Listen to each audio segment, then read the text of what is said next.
देख आम झील सखालु कि रेनिकोट पिंधिक आसन आउ देख यहाँ तो वर्षा टोटाली नहीं करवार। गुड मॉर्निंग जुहार आपण मन के न्यू ब्लॉग के स्वागत करछे।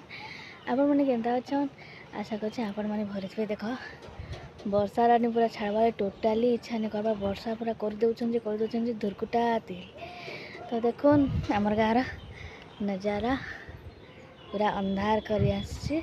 मुझे सुखे आसनी कपड़ा ए चौल तापर देखी जिमी काव्यांश के आनी जिमी तो चलो देखी जिमा काव्यांश आसुचे कि नहीं आसवा ताली जी। देखुन मुई बाहर एटा गेट पाखे वेट करी आसवा आसुचे न से तो कबाट भी मैं खोली दीचे आसवा जेबे। देखो हमर बाबू